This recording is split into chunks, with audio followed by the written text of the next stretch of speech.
Hi everyone, this is Jen from BritMums, and we are here on another Hangout, this time with special guest, Jo Swinson.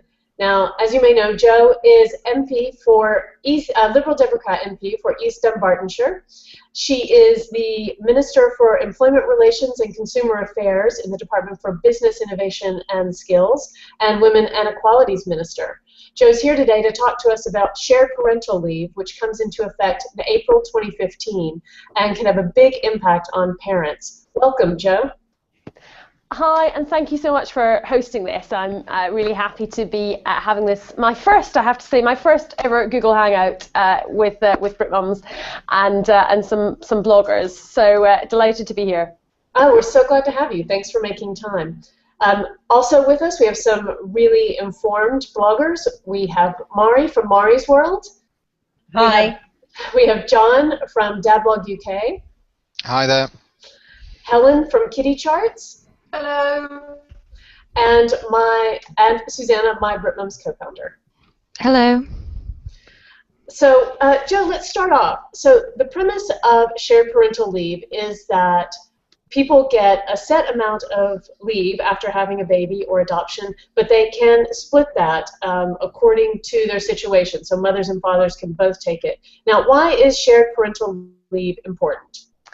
Well, until now, parents have had very little choice about how they can split time off after baby's born. The assumption that has been built into the system is that automatically it will be the mother that takes the vast majority of time off, and she will get up to 52 weeks of maternity leave, and dads only get 2 weeks of paternity leave.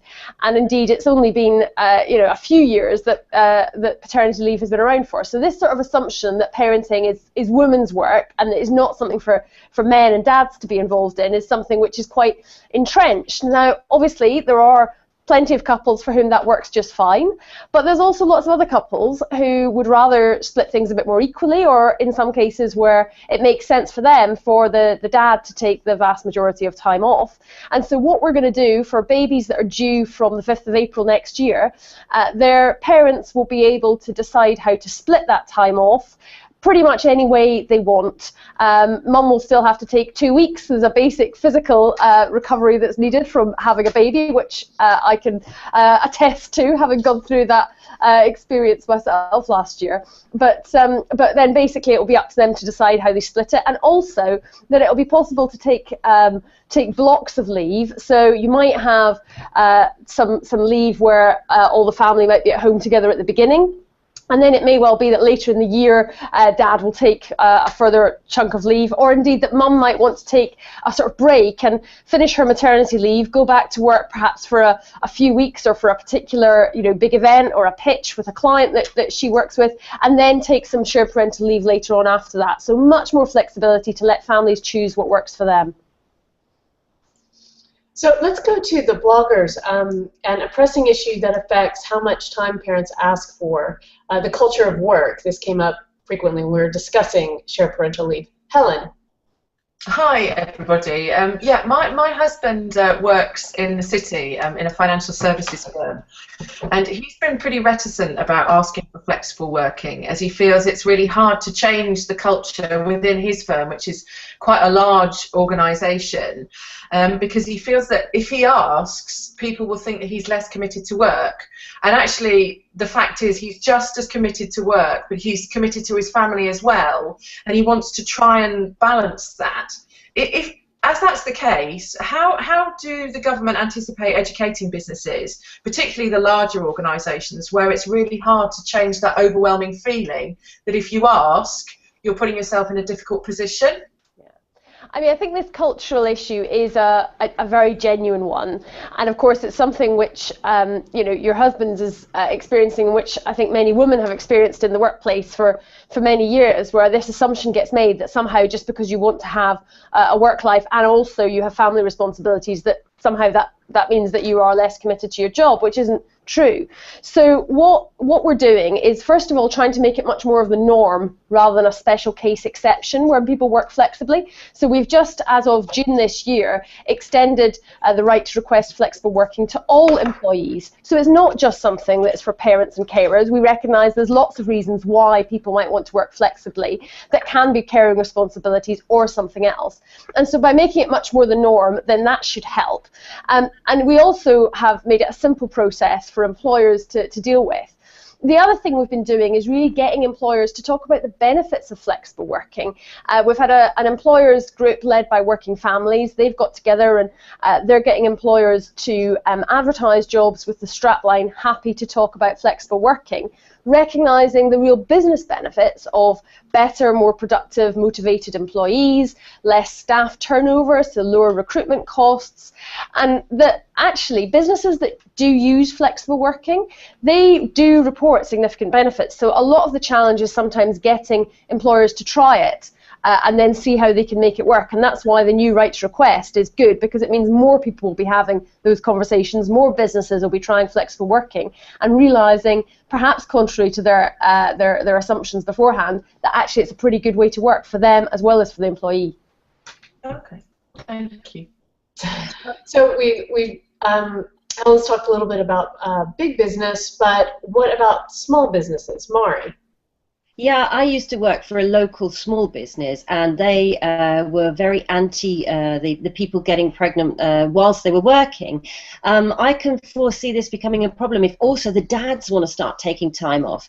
As far as I'm aware, the small business that I work for struggled to pay for the maternity leave and cover the person while they were out of the office. And I suppose in their point of view, if everybody starts taking leave, it could become quite complicated. Have you had any thoughts on that?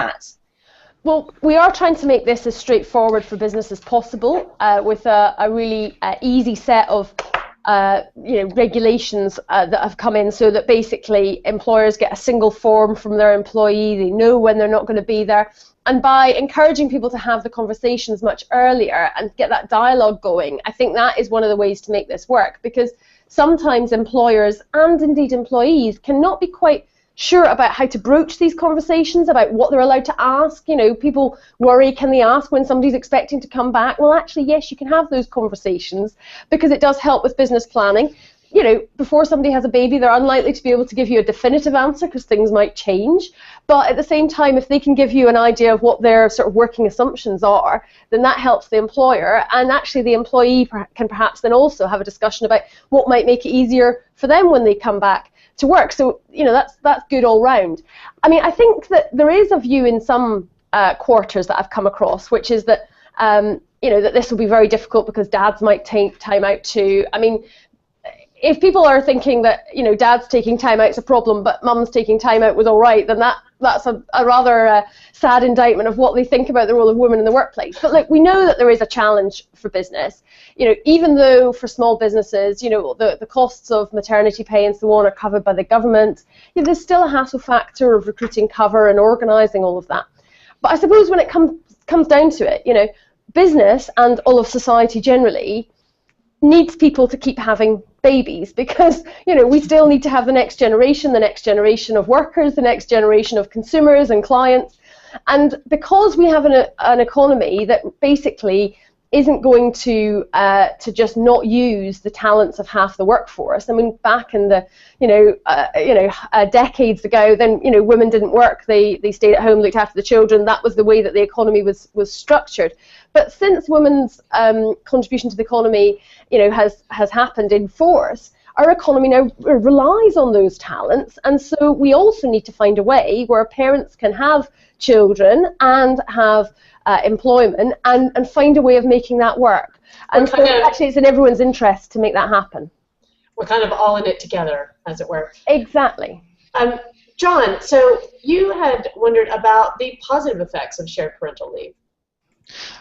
Yes, I think one of the effects of this that I think has actually gone very underreported is that it has the potential to remove a lot of sexism that women face in the workplace, because all of a sudden employers can no longer just assume a woman is going to take a protracted period of leave once they've actually had a child, because there's nothing to stop dad from doing that. So, Minister, do you have any comments on that?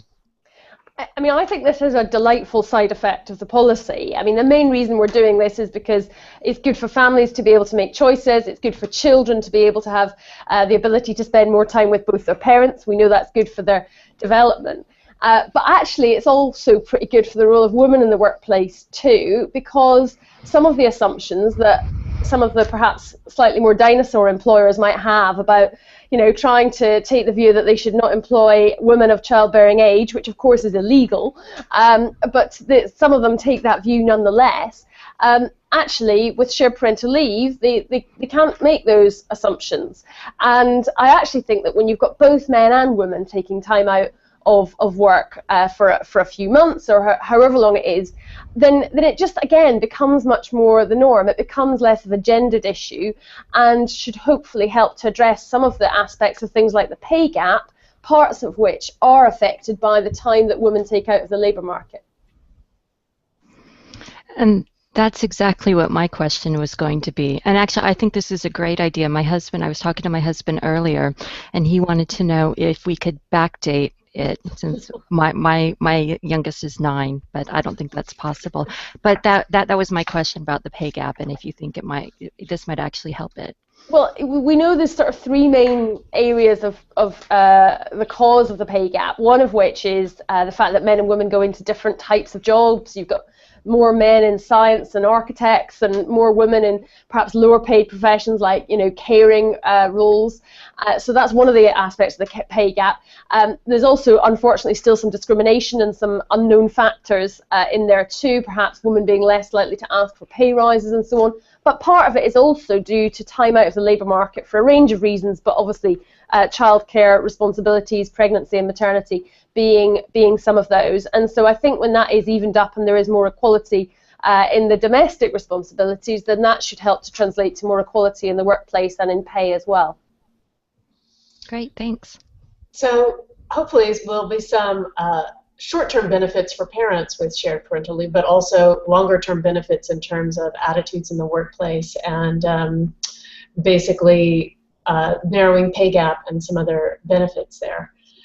Jo, we realize you have to get back to the work of government, but thank you for stopping by to talk to us about shared parental leave. Thank you so much for having me. It has been a wonderful experience of my first Google Hangout, and thanks for making it so seamless and fun. And I'm delighted that you're having this discussion about shared parental leave and spreading the word, because we want people to know that this is available to them and that this is one of the decisions and the discussions that they can have when they're in that wonderful, happy position of finding out that they're expecting a baby. Exactly. So thank you to our bloggers. We'll be blogging about this on the BritMums blog with more information about whether you're eligible for shared parental leave. We'd love to hear your thoughts. Follow BritMums on Google+. You can find this on our YouTube channel, BritMums TV. Also, you can follow Jo on Twitter at Jo Swinson, and follow our bloggers on their G+ accounts. We'll see you at the next Hangout. Bye, everyone. Bye. Bye. Bye.